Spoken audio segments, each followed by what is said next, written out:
जो अनुसूचित जाति के भाई हैं उनकी पीड़ा में कांग्रेस पार्टी का एक एक कार्यकर्ता, एक एक नेता साथ में है। आदरणीय कमलनाथ जी और कांग्रेस के सभी वरिष्ठ नेताओं के साथ भी हमारी चर्चा हुई।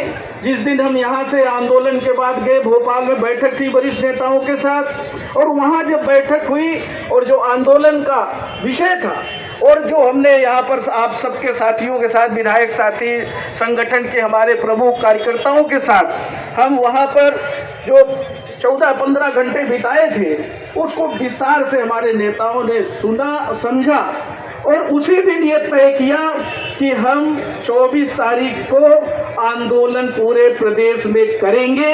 ये एक बालिका का विषय पूरे प्रदेश में आज चर्चा का विषय है, पूरे प्रदेश में आज आंदोलन हो रहा है।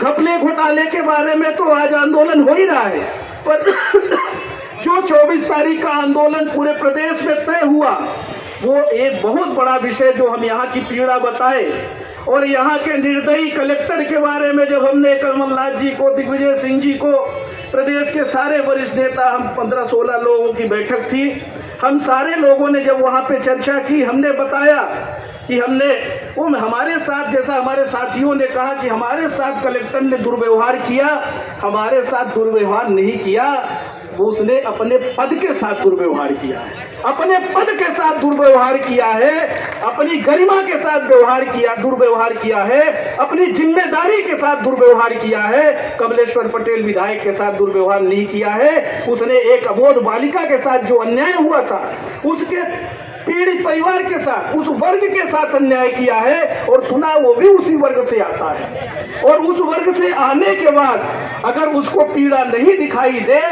तो हम समझते हैं कि कलेक्टरी पे लानत है। ऐसा कलेक्टर किस काम का, जो गरीब, पीड़ित, शोषित को न्याय नहीं दे सके, जो अपनी जिम्मेदारियों का निर्वहन नहीं कर सके। जैसे हम विधायक बनते हैं, हमारी शपथ होती है कि ये प्रशासनिक अधिकारियों की भी शपथ होती है और शपथ दिलाया जाता है कि हम अन्याय नहीं करेंगे। भारत के संविधान की शपथ दिलाई जाती है, पर दुर्भाग्य है कि भारतीय जनता पार्टी की सरकार में सारे नियम कानून, सारा संविधान तार-तार हो गया।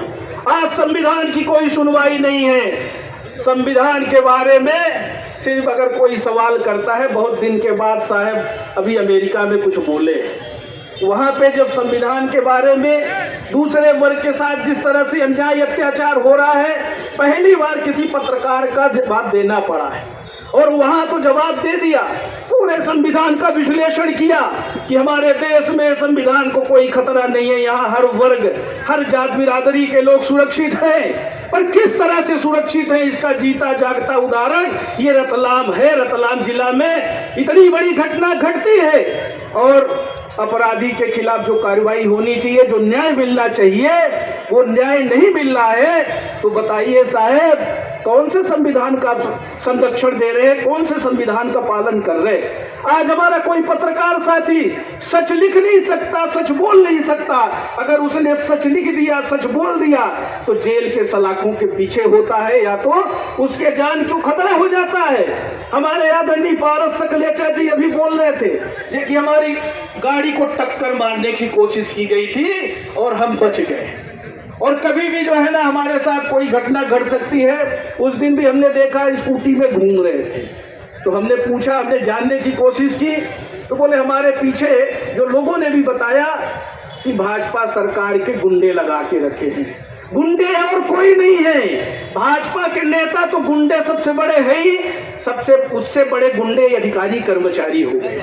ये अधिकारी कर्मचारी हो गए, बिल्ला लगा लिया है भारतीय जनता पार्टी का।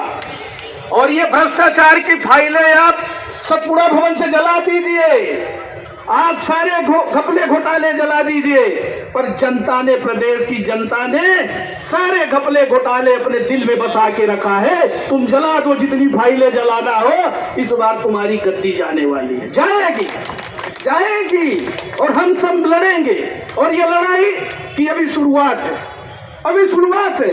आज आप देख रहे हैं हमारे जो गरीब वर्ग के लोग हैं, अभी सारा काम धाम छोड़ के जो दिन भर बेचारे मेहनत मजदूरी करते हैं, फिर जीवन यापन करते हैं, न्याय पाने के लिए सड़क पे उतरे।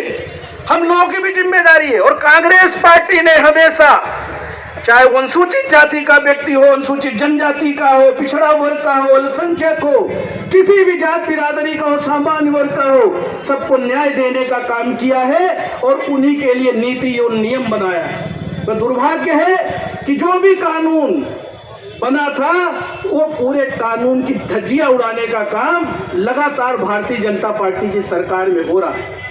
अरे कौन कौन से घोटाले गिनाएंगे पारस दादा? एक घोटाला हो तो सुनाए।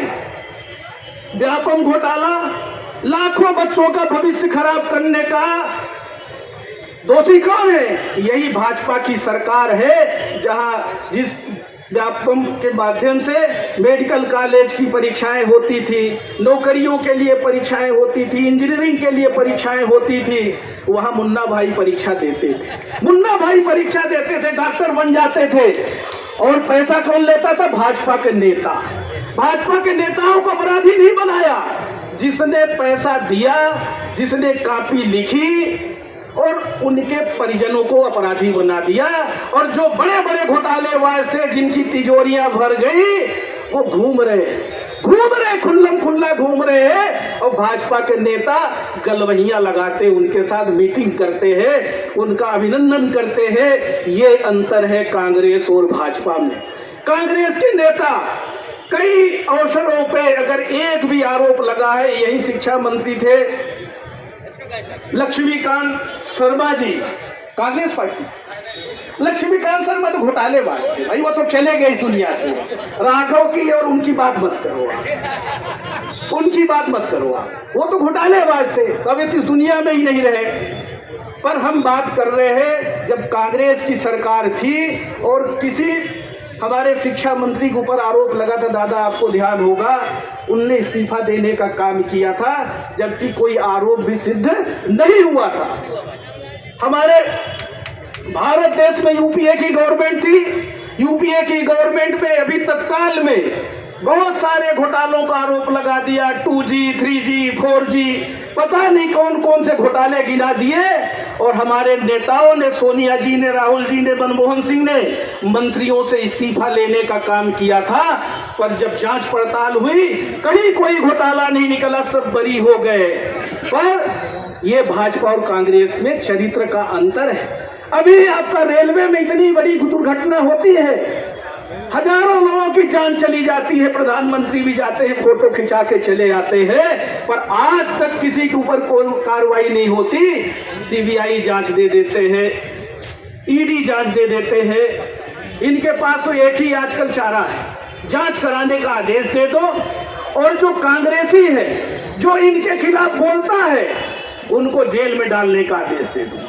पर जो अपराधी है, जो गुनाहगार है, जो देश को लूटने का काम कर रहा है, वो खुलेआम घूम रहा है।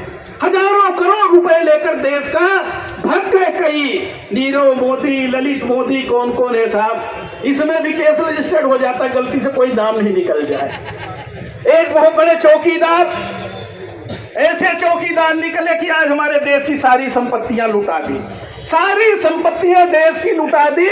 और जो हमारी संस्थाएं हैं, जो हमारे चाहे रेल हो, उपक्रम जितने भी हैं, और वो उपक्रम इसलिए बनाए गए थे कि आम जनता, गरीब, मजदूर भी हर सुविधा के मामले में पहुंच में रहे।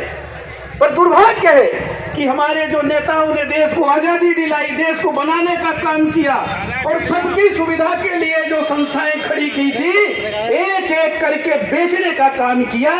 और आज लोग क्या करें? बेरोजगार भटक रहा है रोजगार के लिए, क्योंकि हमारी जितनी संस्थाएं थी एक एक करके बेच दिया। बहुत सारी संस्थाएं अभी भी दांव पे लगी है। विद्युत वितरण कंपनियां भी बिकने वाली है, ऐसा विद्युत वितरण कंपनियां भी बिकने वाली है। अभी यहाँ पे आज हमारे आंदोलन में वो भी विषय शामिल है कि बिजली कटौती। अरे बिजली कटौती तो हो ही रही है, तुम्हारे कहीं तार टूट गए हैं, कहीं खंभा टूट गया है, कहीं अगर डीपी फेल हो गया है, ट्रांसफार्मर फेल हो गया है, तो उसके लिए बदलने के लिए समय नहीं है। एक ही काम बिजली विभाग में हो रहा है, आजकल तो मोबाइल पे बिल आता है और पता ही नहीं चलता, एक साथ 10,000 20,000 करंट मारता है। बिजली में करंट नहीं है पर बिल में करंट है। बिल में तगड़ा झटका लगता है भारतीय जनता पार्टी की सरकार में। 1000 रुपए अगर लाडली बहन